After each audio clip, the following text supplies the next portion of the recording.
Most traders are losing before they even place a trade, and it's not because they don't know how to read a chart, it's because they're trading at the wrong time. And in this video, I'm going to reveal to you a very specific time window that made me $11,000 just a few days ago. And if I didn't focus on this time window, I would have lost $1,400. And once you truly understand what I'm trying to teach you, trading will become very simple and you'll know exactly when to look at the market and when to execute on your trade idea. So with that being said, let's get into this video. So before we get into the video and I start breaking everything down regarding time-based ranges, you need to understand why you've been failing and why other methods within the market don't work, and that's why you've been held back in your trading. So number one thing is the most important thing, which is repeatable within the market that you all need to understand, is time. Nothing else is repeatable. All these patterns, all these candlestick patterns that you're learning, none of that matters because it all relies on time. If they know it, if they don't, every single time they look to trade a candle pattern or whatever, if it forms and if it works out, the main variable to that was time, and they traded it without even knowing. So you need to be able to know exactly what the market wants to do, how you can trade it, and exactly how you should be able to execute on it before it even happens. And that's where trading mastery comes in. In my opinion, I do believe the enigma to these markets is understanding time cycles. And I'm not talking about the generic Asia, London, and New York cycles that everyone knows about. I'm talking about real time-based cycles within the market. And I'm talking about time-based ranges, one of them that I'm going to introduce to you in this video. So how does every high probability trade form? Every high probability trade forms with the understanding of a range. I don't care what anyone else says. If you're trading a retracement, if you're trading a reversal, if you're trading a continuation, it all stems from understanding a range. And that's how important a dealing range actually is. So you can see this is where we make a low and this is where we make a high, right?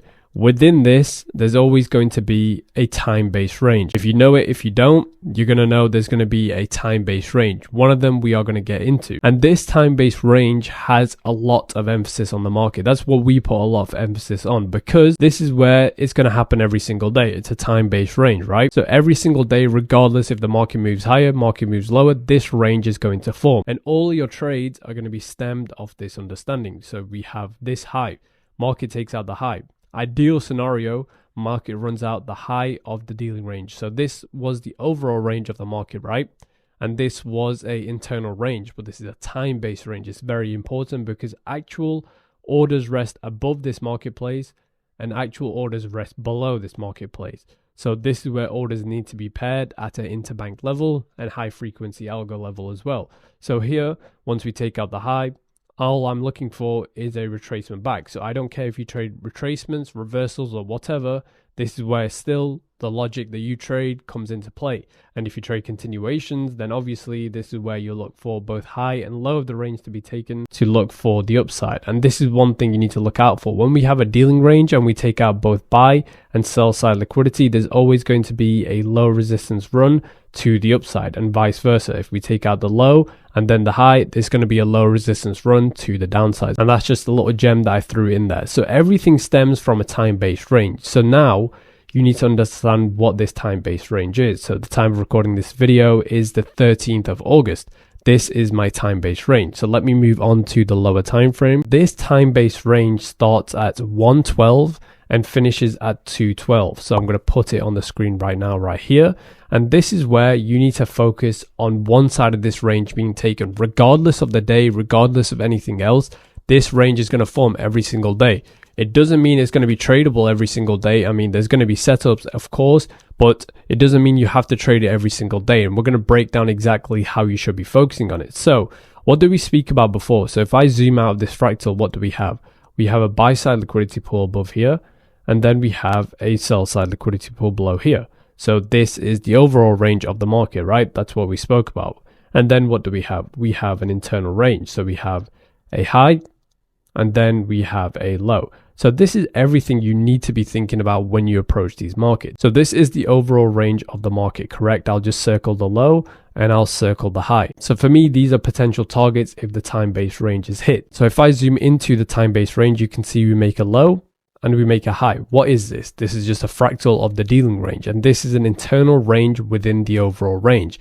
And I know I'm speaking about ranges a lot, but they are so important if you understand to trade them the right way. And you can see we take out the low of the time-based range. So once we take out the low of the time-based range, you are looking to target the opposing end. So you can see we take out the low of the time-based range, and we also take out the low of the internal range that we identified. So logically, where is the easiest area for the market to get into to pair these orders?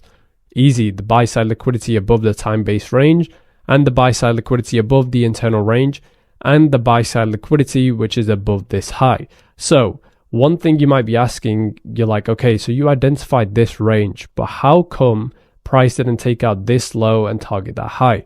Well, this is where an understanding of premium and discount does come into play. So you can see this is the high of the range, this is the low of the range.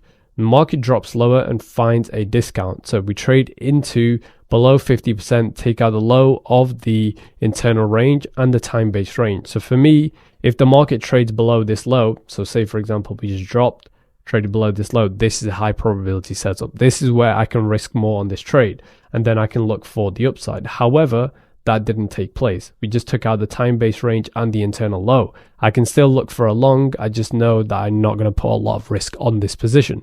So everything stems from a time-based range and a time cycle. As I go through the weeks, I'm going to introduce you to the exact time cycles to look at, and I'm also going to introduce you to a New York range. And if you are finding this useful, because this is real stuff that goes in within the markets, because this is repeatable and you can apply it every single day near enough, and it's more than enough to make you profitable. And if you do want to learn more about this, I dive a lot deeper in my one-on-one mentorship. So this is where I go over everything regarding the markets, the actual time cycles to focus on, and knowing the exact time-based ranges to trade, because every time you sit in front of the charts, nothing is guesswork. You can explain why the market's moving, how it should move, and you don't react to it. You can predict it before it even happens. And that's a bit on my Blueprint Academy. And if you're interested in joining that, the link to that will be in the description down below. We are going to go over another example of the time-based range. So not every single day is going to look identical, right? But it is going to look similar. So we have a high and we have a low. So we've identified our overall range of the market. The purple shaded area is our time-based range.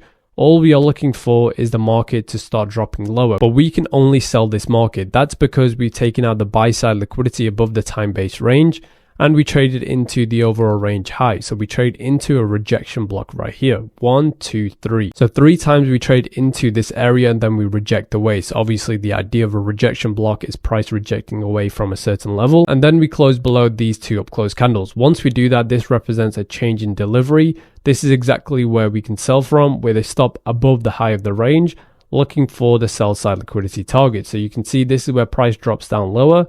We can get a 1 to 2 trading setup. But if you're aiming for the low of the range, this is where we made an SMT with the Dow Jones. So once the Dow Jones takes out the low of the time-based range, this is where you can get out of your position. So you need to be monitoring the 3 indices every single time you trade. So now we are going to go over a quick checklist of breaking down everything regarding a time-based range. So the number one thing is understanding the time-based range, which starts from 112 and finishes at 212. This range is going to form every single day, exact same time every single day as well. And this is what you're going to have marked on your chart. And then you're going to identify an overall range of the market. So you can see if the market was pushing to the upside, we make a low of the range right here, and then we make a high of the range right here, and then we have our time-based range, which is within this box.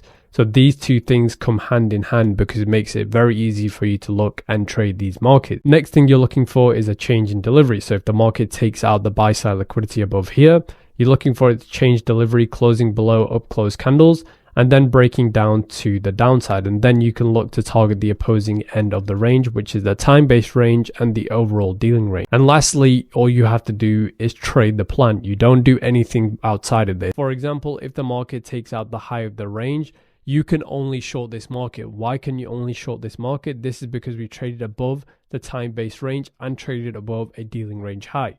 The only thing is taking a short. You might take a loss on the short. That's completely fine. You followed your plan and you followed the model. But if you do this, if the market takes out the high of the time-based range and the overall range of the market, and all you do is long that market and you take a losing trade, that's completely on you. That's not the model's fault. That's you trading against the model, not trusting in the system. So that was everything breaking down my blueprint time range for the London session. I will be doing a very special video regarding New York, but if you do want to learn more about these markets and a lot more detail, then you should go into the link in the description and apply for the academy. But with all that being said, I hope you did find this video insightful, and if you do have any questions, just leave them in the comments down below. And remember, I'm rooting for you and I hope you do find success in this business. As always, enjoy the rest of your day.